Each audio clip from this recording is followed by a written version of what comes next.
जिल्हा रस्ता सुरक्षा समिती पाफोलामार्फत एक प्रस्ताव दिला होता आम्ही की जिल्ह्यांमध्ये एज्युकेशन ट्रान्सपोर्ट आणि रेस्क्यू ऑपरेशनसाठी एक अशी व्यवस्था असावी. मग त्या व्यवस्थेमध्ये अत्याधुनिक सोयीसुविधा असल्या पाहिजे आणि लोकांना इमर्जन्सी मदत झाली पाहिजे.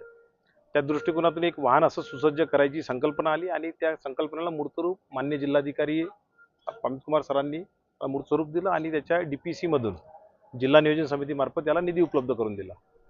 आज जवळपास ते वाहन आम्ही सुसज्ज केलेलं आहे, ज्यामध्ये सर्व अत्याधुनिक सोयीसुविधा आहेत. याच्यामध्ये सर्व्हिलन्स कॅमेरा आहे, सर्च लाईट आहेत. इव्हन ॲक्सिडेंट जर झाला कुठे तर ॲक्सिडेंट झाल्यानंतर एखाद्या वाहनाला ओढायचं काम पडलं तर 7.5 टनपर्यंत त्याची क्षमता असणारी वीज केबल मागं आणि पुढे दोन्ही ठिकाणी आहेत. त्याचबरोबर एखाद्या वाहनात जर एखादा व्यक्ती अडकला असेल, त्याला जर बाहेर काढायचं असेल तर त्याकरता जे हे लागते कटर इमर्जन्सीमध्ये, ते कटर सुद्धा वाहनात आहे. त्याचबरोबर लोकांना ट्रेनिंग द्यायचा जो प्रोग्राम आहे की जे हायवेला संलग्न गावं आहेत, ज्याच्यामधून बैलगाड्या, मोटरसायकली किंवा ट्रॅक्टर हे रॉंग साईड नेऊन अपघात झालेले असतात. असे अपघात टाळता येतात. किंवा मोठ्या प्रमाणात दूध विक्रीसाठी येणारे जे लोक आहेत ग्रामीण भागातून शहरात, यांचे अपघात बघितलेत, तेव्हा असं लक्षात आलं की हे अपघात टाळता येतात.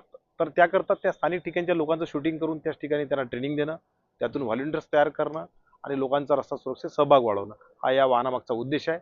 याकरता आम्ही 4 पॅरामीटर्स घेऊन हे काम करतोय.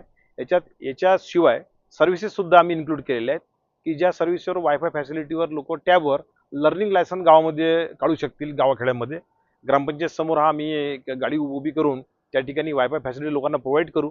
त्याद्वारे लर्निंग लायसनच्या टेस्ट तिथं देऊ शकतील आणि त्यांना लर्निंग लायसन तिथे ताबडतोब मिळू शकेल. हे एक आहे.